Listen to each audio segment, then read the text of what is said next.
Assalamualaikum warahmatullahi wabarakatuh. Salam sejahtera untuk kita semua.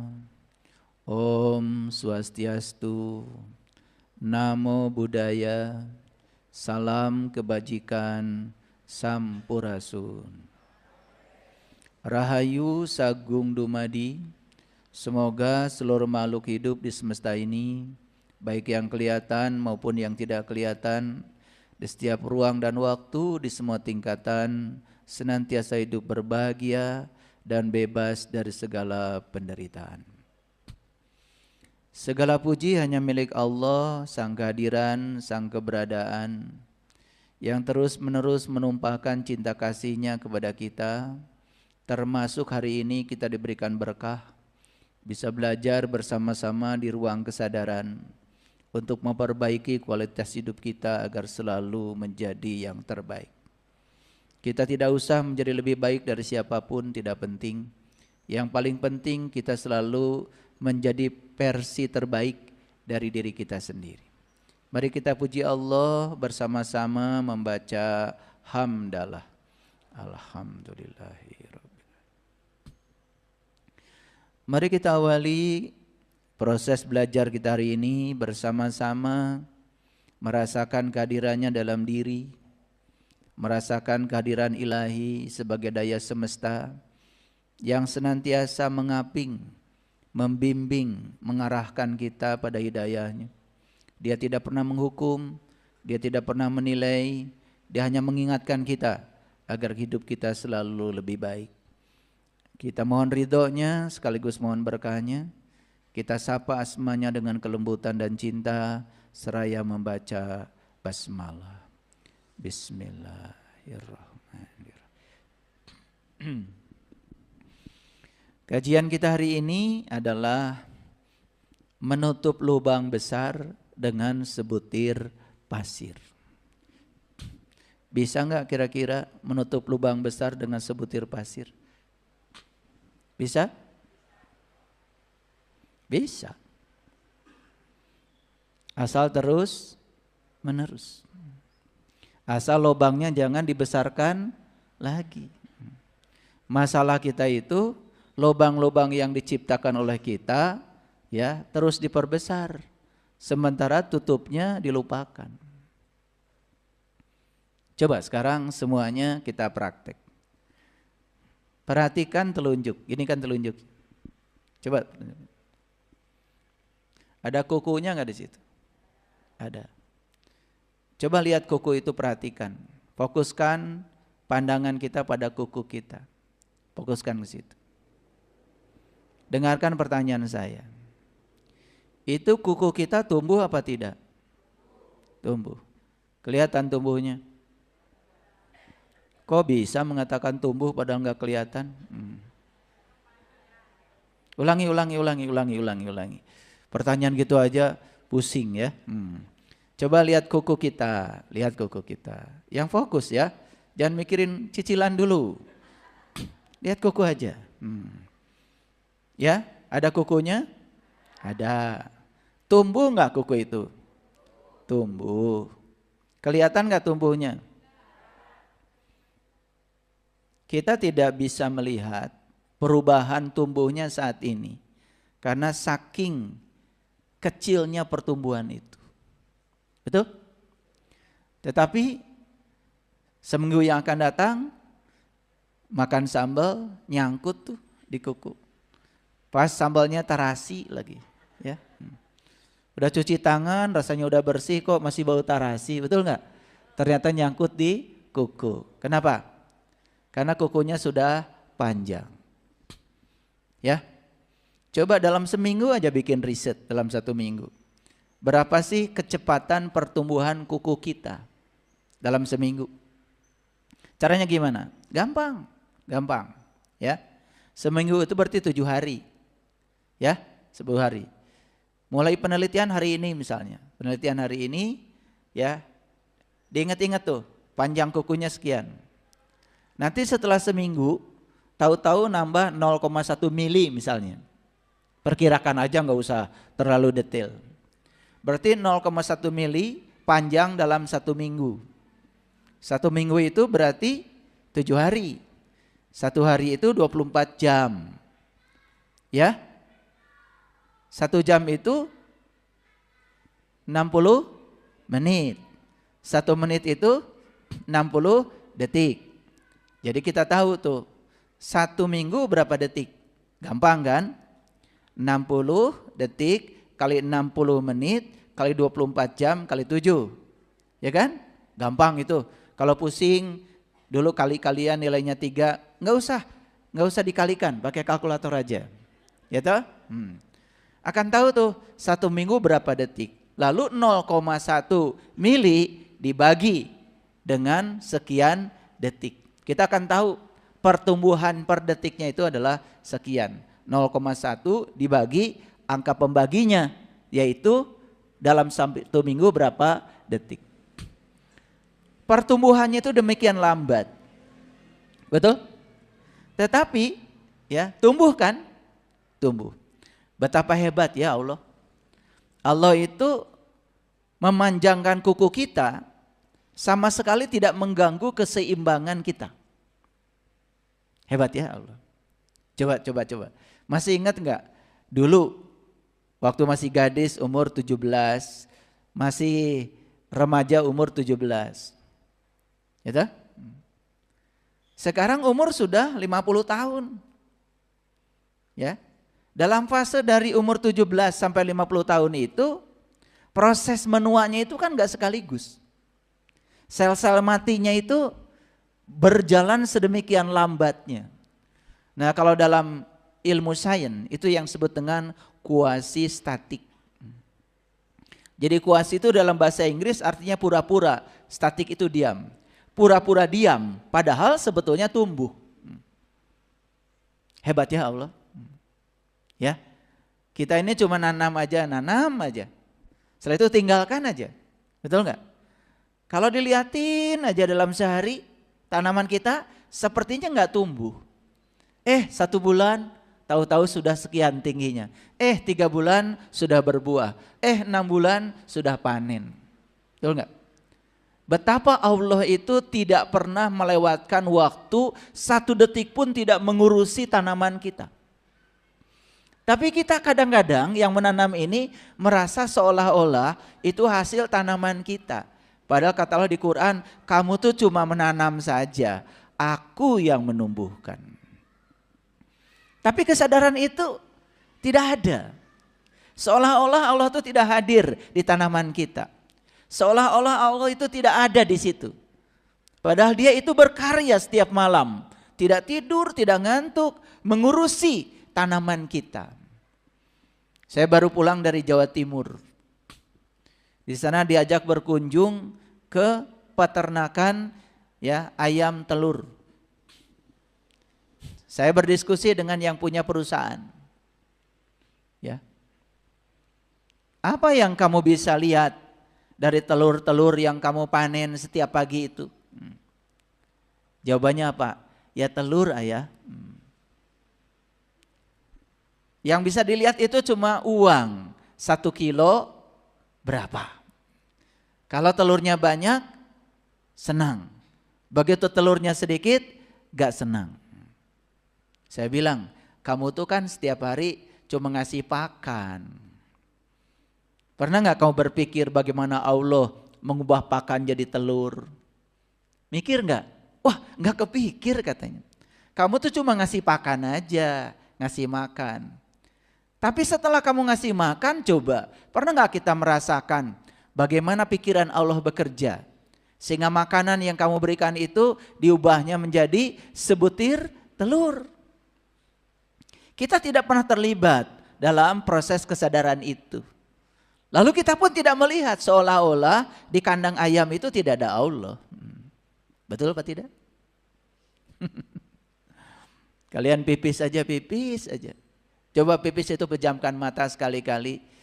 Rasakan dan berterima kasih. Terima kasih ginjal, terima kasih kantung kemih, terima kasih semua yang bekerja untuk mengeluarkan air yang kotor ini yang tidak boleh tinggal terlalu lama dalam tubuh. Coba, kan kita tidak akan bisa pipis kalau nggak ada nafas. Betul nggak? Ya, kehadiran nafas ada dalam diri tidak pernah disadari. Coba, hidup macam apa seperti itu? Hidup dalam ketidaksadaran, ya, terus menerus mengejar ilusi yang diciptakan oleh pikiran kita sendiri. Padahal hidup itu adalah perjalanan, ya, untuk bisa merasakan setiap momen dalam hidup itu. Dan perjalanan itu lebih penting daripada tujuan hidup itu sendiri. Tapi semua terlewatkan. Oke. Kembali pada judul kita hari ini, ya. Jadi judulnya adalah menutup lubang besar dengan sebutir pasir. Bisa nggak kita menutup lubang besar dengan sebutir pasir? Bisa. Satu, lubangnya jangan diperbesar lagi. Yang kedua, ya, mengirim pasirnya ke lubangnya terus menerus. Seperti Allah menumbuhkan kuku kita. Tidak ada jeda, terus menerus. Saya bingung ya, ada orang yang tidak merasakan kehadiran Allah dalam dirinya. Padahal Allah itu bekerja terus menerus. Coba kalian makan tadi pagi. Sudah aja. Kamu itu memang cuman memasukkan makanan aja. Betul nggak? Tidak sadar yang mengunyah itu siapa. Kenapa mulut kita bisa mengunyah? Lalu kenapa kita bisa merasakan jenis-jenis makanan yang kesini masuk ke mulut ini? Tidak sadar kalau di situ ada sang hidup yang menyertai kita. Sang napas sebagai daya kehidupan kita. Gak sadar. Lalu sebagian makanan itu jadi daging, jadi tulang, jadi sumsum, jadi urat, jadi otot. Betul? Yang tidak terpakai dibuang menjadi kotoran. Cairan yang tidak terpakai dibuang menjadi air kencing. Gak sadar. Bagaimana cara Allah bekerja memilah-milah itu? Hampir tidak pernah ada kesadaran itu. Hidup entah apa yang dicari. Setiap momen yang terjadi dalam hidup sama sekali tidak dirasakan. Kalau diam saja sebentar, setelah makanan itu masuk, diam sebentar. Bagaimana Allah menggerakkan usus, bagaimana Allah menggerakkan lambung, bagaimana Allah mengeluarkan enzim-enzim melumatkan makanan kita. Bagaimana dia menyerap makanan kita oleh darah kita. Diam sebentar. Air mata kita tak terasa akan mengalir. Lalu kita akan mengatakan, betapa engkau dekat denganku ya Allah. Maaf jika selama ini aku mengabaikan. Entah apa yang aku cari.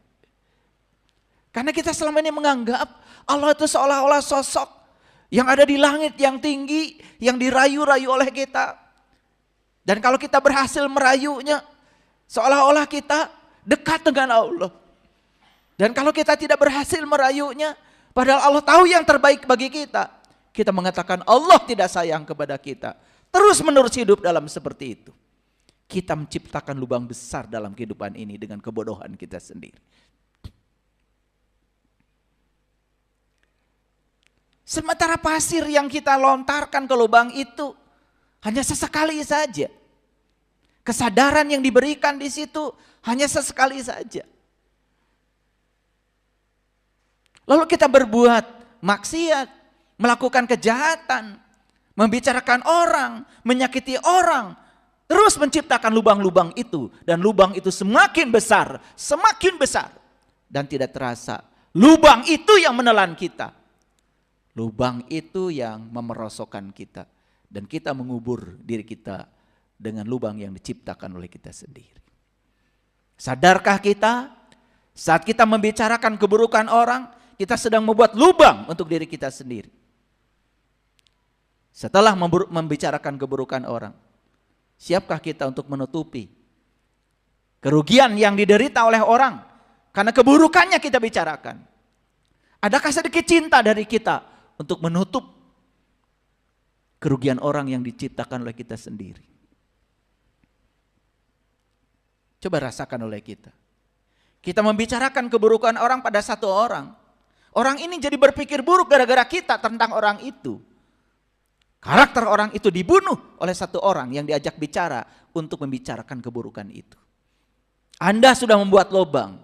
Besok bikin lubang lagi, besok bikin lubang lagi, besok bikin lubang lagi. Lubang yang lama belum ditutup. Kita sudah menciptakan lubang-lubang baru. Lalu kita menciptakan lubang itu semakin besar. Dan itu yang akan memerosokkan kita. Kita pikir ketika kita sedang melakukan kejahatan buat orang lain. Tidak, semua akan kembali pada dirimu sendiri. Ini yang akan kita bicarakan hari ini. Semoga setelah ini kita sadar lubang apa yang pernah kita ciptakan dalam hidup. Pernahkah kita menyakiti pasangan kita? Dan sekarang lubangnya masih menganga. Luka besarnya masih ada di situ. Dan kita menciptakan lubang baru. Bahkan tidak berusaha untuk menyembuhkan lubang lama. Kita pernah mengucapkan kata-kata buruk pada anak kita. Dan itu tersimpan di alam bawah sadarnya. Menjadi lubang yang menganga. Luka yang dalam. Sadarkah bahwa kita pernah menciptakan lubang itu? Anak kita menjadi tidak percaya diri. Anak kita sulit bergaul. Anak kita sulit mencari pekerjaan. Lalu kita hukum anak kita. Seolah-olah itu kesalahan ada pada anak kita. Padahal kita yang telah menciptakan lubang yang menganga di situ. Dalam sebuah rumah tangga terjadi percekcokan. Yang istri menyakiti suami dengan kata-katanya. Yang suami menyakiti istri dengan kata-katanya. Kalian sedang menciptakan lubang. Dan besok menciptakan lubang yang sama. Besok lagi menciptakan lubang yang sama. Lubang yang kemarin saja belum ditutupi. Hanya sebutir pasir yang kita lempar ke situ. Sadarkah kita dengan itu semua? Sadar? Yuk di kajian ini kita sadarkan. Saya coba hipnoterapi. Self hypnosis. Coba kita sadar ke dalam. Berapa banyak lubang yang kita ciptakan dalam kehidupan ini. Dan bagaimana kita menutupi itu. Sementara butiran-butiran pasir yang dilemparkan pun kadang-kadang sadar, kadang-kadang tidak. Pernah enggak? Habis kita membicarakan orang. Kemudian kita sadar kita telah menciptakan lubang. Dan segera merangkul orang itu dan minta maaf. Pernah? Pernah melakukan itu? Tidak kan? Besok malah melakukan hal yang sama. Mengerikan hidup ini. Kita sedang menciptakan neraka bagi diri kita sendiri. Kita menghujat orang, kenal juga tidak, paham juga tidak, hanya berdasarkan opini pribadi kita. Bahkan itu dihujat di depan publik. Anda sedang menciptakan lubang buat diri Anda sendiri. Pernahkah minta maaf? Tidak. Karena ada keakuan di sini. Seolah-olah saya yang paling benar. Seolah-olah orang lain yang berbeda itu salah. Dan itu terus-menerus dilakukan. Menasihati orang di depan publik sama dengan menghinanya. Gitu kata Imam Asy-Syafi'i. Kalau kamu mau menasihati orang, panggil orang itu. Kalau itu betul-betul perlu dinasihati. Nasihati di belakangnya. Jangan menasihati di depan publik. Kalian menegur anak di depan teman-temannya. Kita sedang menghinakan anak kita sendiri. Bukan sedang menasihati. Tapi kita tidak sadar bahwa kita sedang mempermalukannya. Kita sedang menciptakan lubang, luka. Setiap hari saya mendapatkan orang-orang yang minta konsultasi secara pribadi. Setiap hari saya mendengar mereka. Di dalam diri mereka ada lubang yang dalam. Luka yang dalam yang diciptakan oleh orang lain dan dirinya sendiri. Bayangkan. Dan dia tidak berusaha untuk menutupi lubang itu.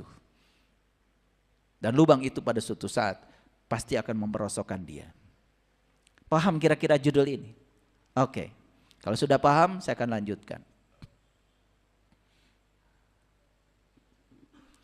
Kalau kita melempar sebutir pasir ke lubang itu, apalagi cuma sesekali, bukankah lubang itu tetap kosong? Bukankah lubang itu tetap menganga? Setuju?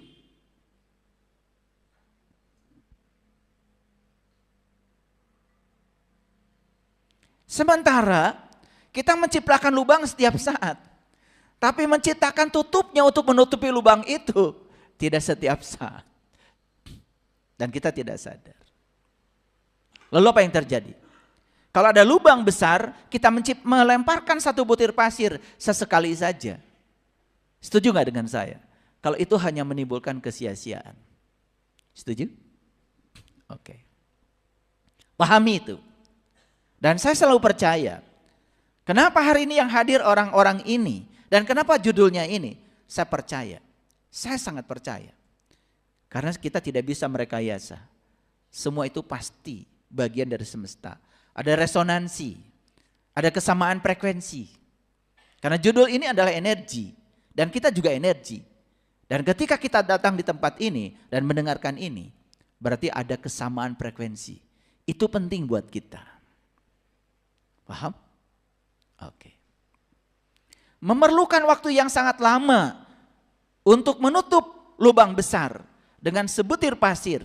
Dan itu pun kalau dilakukan terus menerus. Dan itu pun kalau kita stop membuat lubang baru. Lubang bisa jadi adalah perlambang sesuatu yang mencelakakan.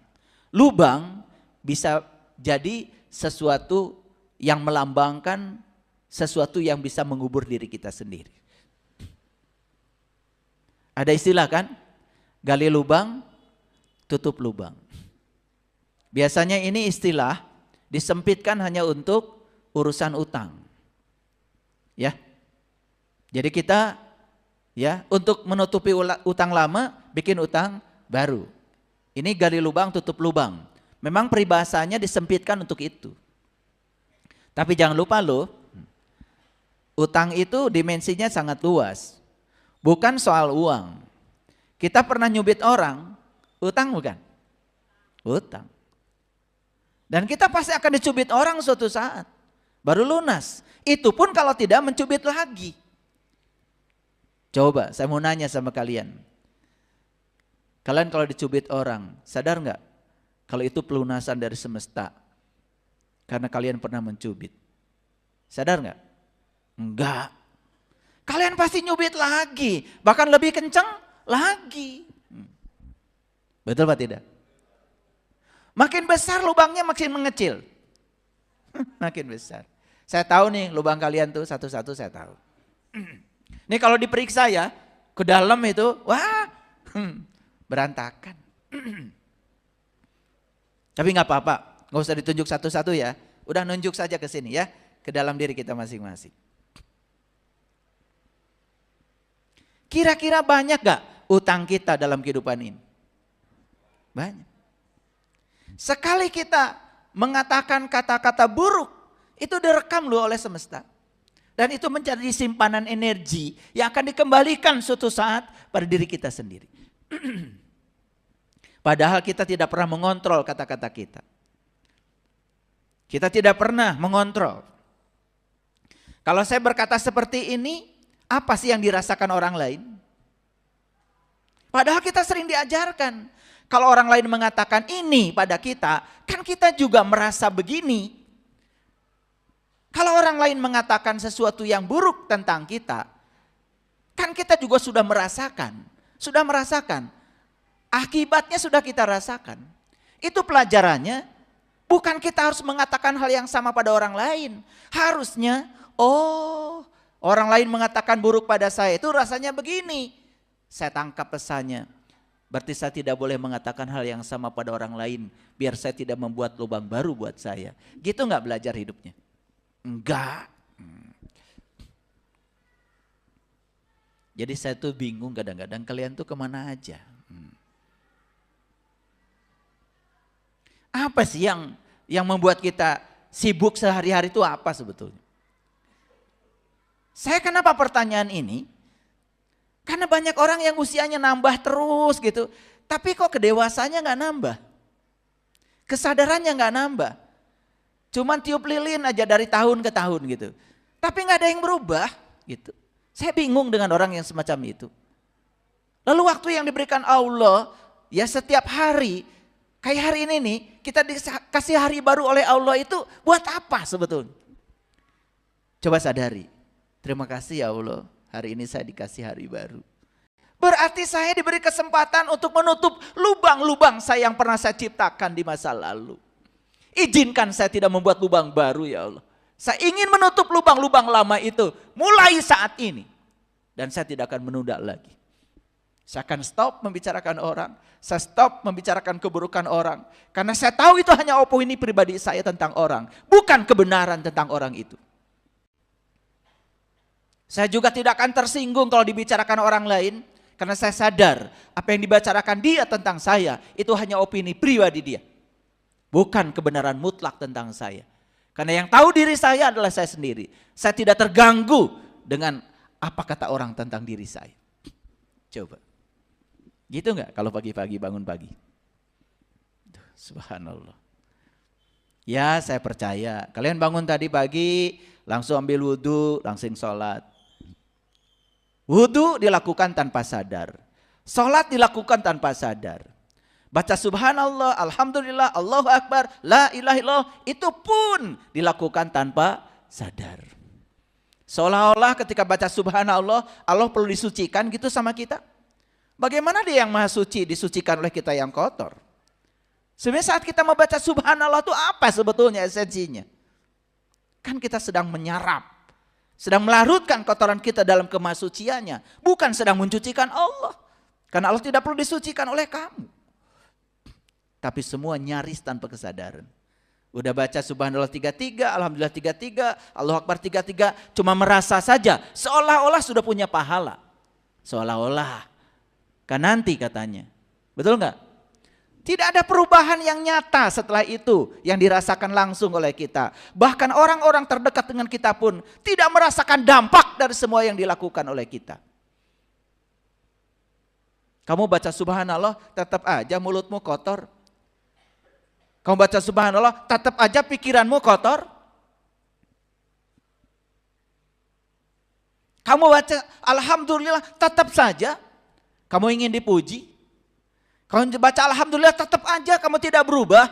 Kalau dicela sedikit sama orang kamu bereaksi keras dan negatif. Karena nggak sadar kalau baca alhamdulillah segala puji habis buat Allah. Nggak ada buatku, nggak ada jasaku. Semua Allah. Yang melangkahkan kakiku adalah daya Allah. Yang menggerakkan tanganku adalah daya Allah. Yang membuat aku bisa melihat karena dia tinggal dalam penglihatanku. Gitu nggak? Tidak. Baca Allahu Akbar, tetap aja kita yang paling gede. Bahkan Allah itu kecil di hadapan kita. Harusnya kalau sudah baca Allahu Akbar, sadari. Ya Allah.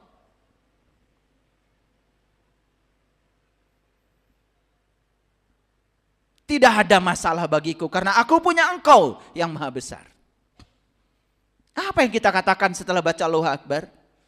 Kata-katanya lucu. Ya Allah, kini aku sedang memiliki masalah besar. Masalah lebih besar daripada Allah.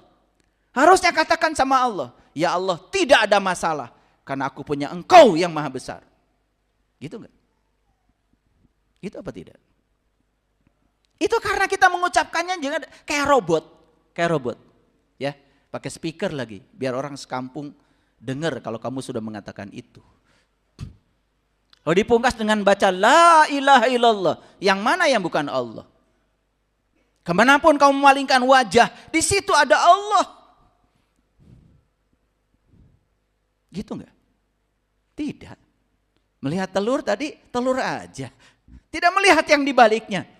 Bagaimana dia memproses pakan ternak menjadi telur? Bagaimana ketika kita ngasih makan ikan, bagaimana dia memproses makanan yang kita berikan pada ikan menjadi daging ikan yang siap disantap oleh kita? Sadar enggak?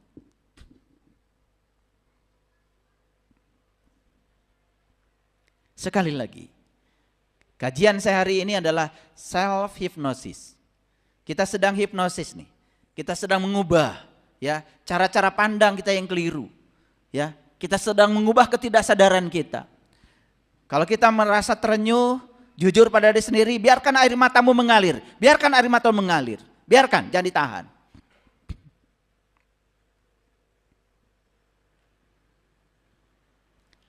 Saya dulu ketika belajar dengan guru-guru makrifat saya, beliau selalu mengatakan pada saya, hutang manusia yang paling besar, bahkan tidak tahu kepada diri sejatinya, tidak tahu kepada Tuhannya. Dulu saya tidak mengerti kata-kata itu. Setelah saya mempelajari banyak ayat dalam Al-Quran, ternyata ketidaktahuan tentang siapa diri kita, itu awal kerusakan hidup kita. Ketidaktahuan tentang siapa saya, itu adalah awal. Kenapa pikiran kita menjadi liar? Kenapa kata-kata kita menjadi kotor? Bahkan menggunakan baju agama yang katanya orang suci, tapi terlontar dari mulutnya kata-kata yang menjijikkan. Kemarahan, kedengkian kepada orang lain, iri hati, tidak terkontrol. Kalau dia sedang menciptakan lubang buat dirinya sendiri. Hadirin, tidak ada orang lain dalam hidup ini. Yang ada cuman diri kita sendiri. Semua kebaikan yang kita lakukan buat diri kita, semua keburukan yang kita lakukan buat diri kita, tidak ada buat orang lain.